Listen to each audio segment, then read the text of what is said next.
సంవత్సరాల తరబడి ఎన్ని మందులు వాడినా మీ మోకాల నొప్పులు తగ్గట్లేదా? ప్రాణ పెయిన్ క్లినిక్ లో అత్యాధునిక చికిత్స. మెగా అభిమానులందరికీ చాలా ఆప్తుడు హైపర్ ఆది గారు మనతో పాటు లైవ్లో సిద్ధంగా ఉన్నారు. ఆది అన్న నమస్తే, ఎలా ఉన్నారు అన్న? మ్యూట్ చేసినట్టున్నారు. ఓకేనా? ఓకే, ఎలా ఉన్నారు, ఎక్కడున్నారు, ఏంటి సంగతులు? ఈరోజు మేము పండుగ చేసుకుంటున్నాం. పండుగలో మీరు ఉదయం నుంచి జాయిన్ అవుతారు అనుకుంటే ఇప్పుడు వచ్చారు అన్నయ్య, లేట్ అయిపోయింది అన్నయ్య. అవునన్నయ్య, కొంచెం యాక్చువల్గా లేట్ అయింది. ఇక్కడ విజయవాడ వరకు వచ్చాను, వేరే వర్క్ ఉండి. ఓకే, ఈరోజు ఓన్లీ మీకు నాకే కాదన్నా, మొత్తం అన్ని దేశాల్లో ఉన్న మెగా ఫ్యాన్స్ 100 దేశాల్లోని అభిమానులంతా కలిసి పండుగ చేసుకుంటున్నాం. పెద్ద పండుగ మనకి. అవునన్నా అవునన్నా అవునన్నా. ప్రపంచవ్యాప్తంగా మెగాస్టార్ అభిమానులంతా చూస్తున్నారు. ఆది గారు ఏం చెప్పదలుచుకున్నారు మన తోటి సోదరులందరికీ? అయ్యో బాబోయ్, మెగాస్టార్ గారి గురించి ఎంత చెప్పినా తక్కువే అన్న. యాక్చువల్గా నా చిన్నప్పటి నుంచి నేను గమనించినవి, నాకు తెలిసినవి, నేను చూసినవి అన్నీ కూడా ఒకరోజు ఒక ఈవెంట్లో మెగాస్టార్ గారి గురించి చెప్పడం జరిగింది. నా మనసు కనిపించినవన్నీ అంటే బేసిక్గా మనం వాళ్ళ గురించి తెలుసుకున్నాక అమ్మ అని పలకటం ఎంత కామనో, సినిమా ఇండస్ట్రీ గురించి తెలుసుకున్నాక చిరంజీవి అని పలకటం కూడా అంతే కామన్. సూపర్. అంటే ఇంకా అంత ఓన్ చేసుకున్న ఇది అనమాట చిరంజీవి గారు అంటే. చిన్నప్పటి నుంచి అంటే కొంచెం మనకి ఆ ఊహ తెలిసాక మ్యాక్సిమం ఏదైనా మూవీ అయినా, లేకపోతే మనకి ఏదైనా చిన్న ఎవరైనా డ్యాన్స్ చేయమని చెప్పినా, లేకపోతే ఎవరైనా కామెడీ చేయమని చెప్పినా, లేకపోతే ఎవరైనా యాక్షన్ చేయమని చెప్పినా, ఎక్కడో తెలియకుండా మనలో చిరంజీవి గారు వచ్చేస్తుంటారు ఆటోమేటిక్గా. అంత ఓన్ చేసుకున్నారనమాట చిరంజీవి గారిని. అంత ఇష్టం.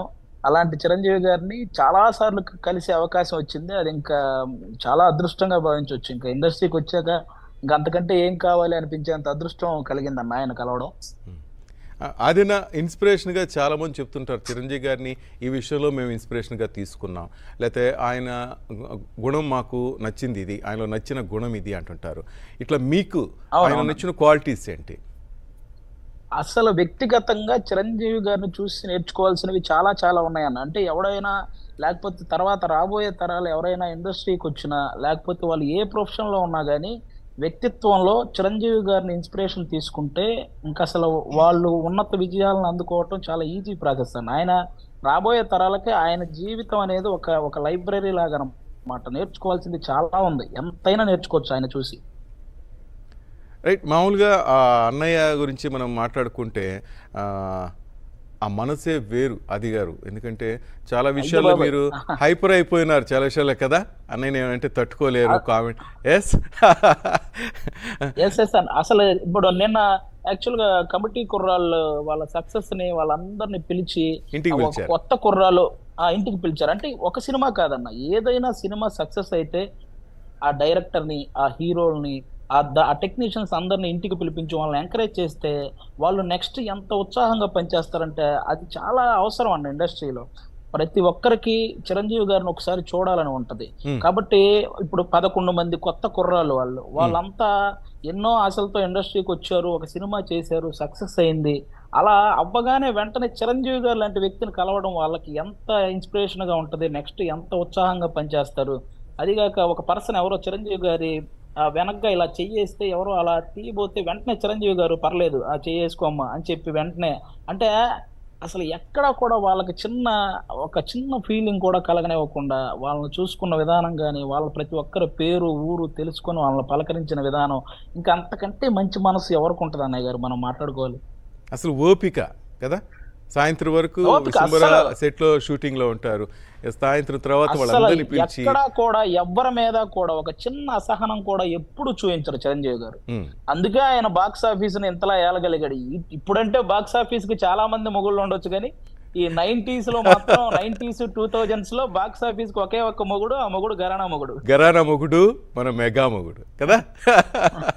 అంతే అన్నయ్య గారు. ఆ ఎరా అంతా చూసిన వాళ్ళం, మాకు అది అదృష్టం. రాబోయే తరాలు అవన్నీ వాళ్ళు చాలా మిస్ అయిపోయారు అదంతా. థియేటర్లో అలాంటి రచ్చలు కానీ ఈ జనరేషన్ వాళ్ళకి మళ్ళీ ఆ వైపు చూడాలంటే అందరూ రేపు ఆగస్టు 22వ తేదీ ఈ ఇంద్రా సినిమాకి వెళ్తే వాళ్ళకి ఆ వైపు తెలుస్తుంది. రైట్ ఎందుకంటే రైట్ ఆ థియేటర్ లో అందరూ ఆ ఎరాకి సంబంధించిన వాళ్ళందరూ ఉంటారు. ఈ జనరేషన్ వాళ్ళు ఒకసారి వెళ్తే మాత్రం వాళ్ళకి ఆ ఇంద్రా వైబ్, అసలు మెగాస్టార్ గారి వైబ్ తెలుస్తుంది ఒకసారి. ప్రపంచవ్యాప్తంగా ఉన్న మెగా అభిమానులంతా దీంట్లో పార్టిసిపేట్ అయ్యారు.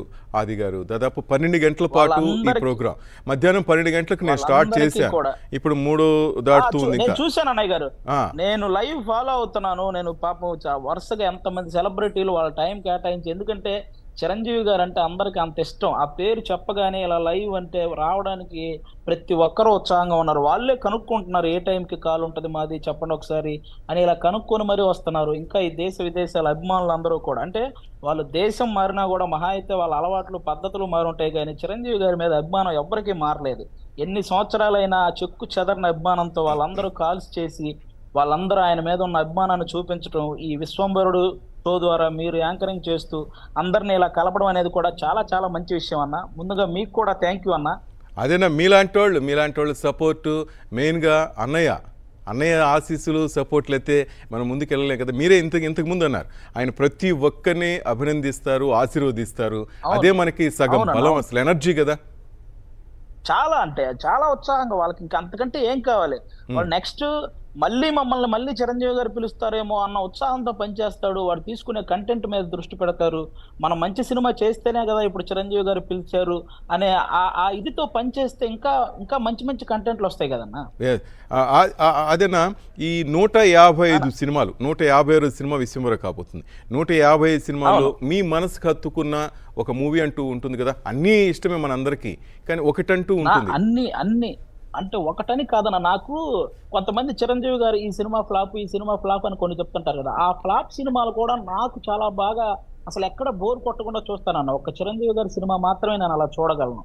ముఖ్యంగా నాకైతే ఆ టైంకి వెళ్తే నాకు విజేత, ఛాలెంజ్ సినిమాలు చాలా ఇష్టం అన్న. ఈ 2 సినిమాలు ఒక వ్యక్తిని కంప్లీట్ గా ఇన్స్పైర్ చేయగలిగే సినిమాలు అన్న అవి. అంటే ఒక ఫ్యామిలీ పట్ల మనం ఎలా ఉండాలి అని, లేకపోతే మన ప్రొఫెషన్ పట్ల, లేకపోతే మనం ఒక నిరుద్యోగ యువకుడు ఉద్యోగం సాధించాలనో, లేకపోతే వాడు అనుకున్నది గోల్ సాధించాలన్న విషయాల మీద ఈ విజేత, ఛాలెంజ్ అనే సినిమాలు చాలా చాలా ఇన్స్పైర్ చేశాయన్న. నాకు అవి 2 చాలా ఇష్టం.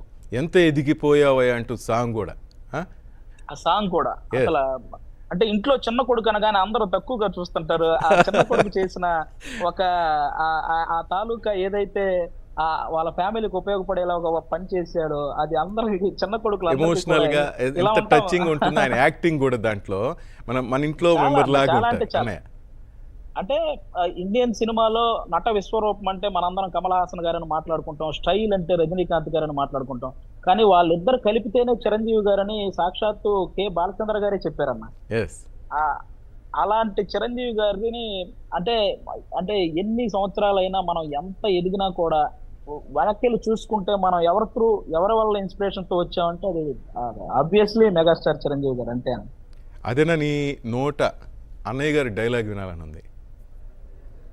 నాకు కోరుకున్న మనిషి వచ్చినప్పుడు ఆనందపడాలే గాని ఆశ్చర్యపోతారేంటి. రానుకున్నారా, రాలేననుకున్నారా? కాశీకి పోయాడు, కాషాయపు మనిషి అయిపోయాడు అనుకున్నాడా? వారణాసి పోయాడు, వరస మార్చుంటారు అనుకున్నారా? అదే రక్తం, అదే పౌరుషం. సూపర్. ఇది అన్నయ్య గారు ఖైదీ నంబర్ 150 ఎప్పుడైతే 10 years తర్వాత మళ్ళీ రీఎంట్రీ ఇచ్చారో ఒక ప్రీ రిలీజ్ ఈవెంట్ లో ఈ డైలాగ్ ని మార్చి చెప్తారు. అస్తినాపురం వెళ్ళారు, హాస్యాన్ని వదిలేశాను అనుకున్నారా అని ఈ టైప్ ఆఫ్ ఒక చెప్తారు. అది నాకు చాలా బాగా నచ్చిన డైలాగ్, అందుకని ఇంకా బాగా గుర్తుండిపోయింది. Right, thank you. అదినా ఒక్క మాటలో చెప్పాలంటే అన్నయ్య గురించి ఏం చెప్తావు? నువ్వు మాటలో పుట్ట, అందుకే అడుగుతున్నా. అంటే ఇప్పుడు ఇన్ని దేశాల ఇంతమంది వచ్చారన్న, అంటే ఇప్పుడు చాలా రోజుల నుంచి చిరంజీవి గారిని వాళ్ళు దాడతారు వీళ్ళు దాడతారని ఎవరో అంటారు, కానీ అసలు నిద్ర లేచి అసలు ఈ నిద్రపోయే టైం కూడా కొంతమందికి ఈ టైంలో ఉంటుంది. అదేనా ఓకేనా? 100 దేశాలు నా వల్ల కావట్లేదు, అంతా లైన్లో ఉండి ప్లీజ్. మేము అందరి కోసమే ఇది వేదిక చేశాం, ప్రతి ఒక్కరిని ఇందులో భాగస్వామ్యం చేశాం. అసలు నార్మల్ గా ఎందుకు ఆగుతారన్న, జనరల్ గా మీరు జగదేక వీరుడు అతిలోక సుందరి సినిమా తీసుకుంటే తుఫాన్ టైంలోనే ఎవరు ఆగలేదు చిరంజీవి గారిని చూడడానికి. Yes. ఆ భీకరమైన తుఫాన్ బయటికి రావడానికి కూడా వీళ్ళు లేనంత తుఫాన్ లో కూడా వెళ్ళి జగదేక వీరుడు అతిలోక సుందరి సినిమాని బంపర్ హిట్ చేశారు ఆ రోజుల్లో. Mm. అలాంటిది ఇలా నార్మల్ గా ఉన్నప్పుడు చిరంజీవి గారి గురించి వచ్చి మాట్లాడడానికి ఇంకా ఎక్కువ శాతం ఉత్సాహం చూపుతారనమాట. ముఖ్యంగా నన్ను కూడా ఈ కాల్లోకి తీసుకున్నందుకు మీకు థ్యాంక్ యూ అన్న. చిరంజీవి గారి గురించి చెప్పుకుంటూ పోతే, అసలు మాట్లాడుకుంటూ పోతే మనకు ఒక రోజు ఏంటి ఎన్ని రోజులైనా సరిపోదు, ఎంత ఉందో. మాటల్లో పడిపోయి అనేక విషయం చెప్పడం మర్చిపోయావు అదేనా. ముఖ్యంగా చిరంజీవి గారికి many many many more happy returns of the day. ఆయన ఇలాగే నిండు నూరేళ్లు ఆయురారోగ్యాలతో ఉండాలని మనస్ఫూర్తిగా కోరుకుంటాను అన్నయ్య గారు, మీ సమక్షంలో నా తరపున, అలాగే ఉన్న ఫ్యాన్స్ అందరి తరపున. అండ్ విశ్వంబర టీం కూడా రాబోతుంది అదేనా, వాళ్ళకి మనకి పెద్ద పండుగ సంక్రాంతి రోజు ఇవ్వబోతున్నారు వాళ్ళు. నాకు తెలిసి ఈ సంక్రాంతికి మొట్టమొదటి విజయం విశ్వంబరతోనే స్టార్ట్ అవుద్ది. విశ్వంబర పెద్ద విజయం సాధించబోతుంది, ఎందుకంటే మనకు ఒక కొత్త ప్రపంచాన్ని చూపించబోతున్నారు, అందులో ఒక కొత్త లోకాన్ని చూపించబోతున్నారు. కాబట్టి అందులో చిరంజీవి గారు చేసే అన్ని రకాల ఆయన యాక్షన్ కానీ, ఆయన కామెడీ టైమింగ్ కానీ, ఆయన డ్యాన్స్లు కానీ అన్ని మనం ఎంజాయ్ చేయొచ్చు. విశ్వంబర టీమ్ కూడా all the best. Right, thank you ఆదినా, thank you, love you. Thank you so much. Love you అన్నయ్య, లవ్ యూ. మీ బిజినెస్ ఏదైనా మీ ఊర్లో ప్రమోషన్ చేయాలంటే అది సుమన్ టీవీతోనే సాధ్యం. ఇప్పుడే సంప్రదించండి.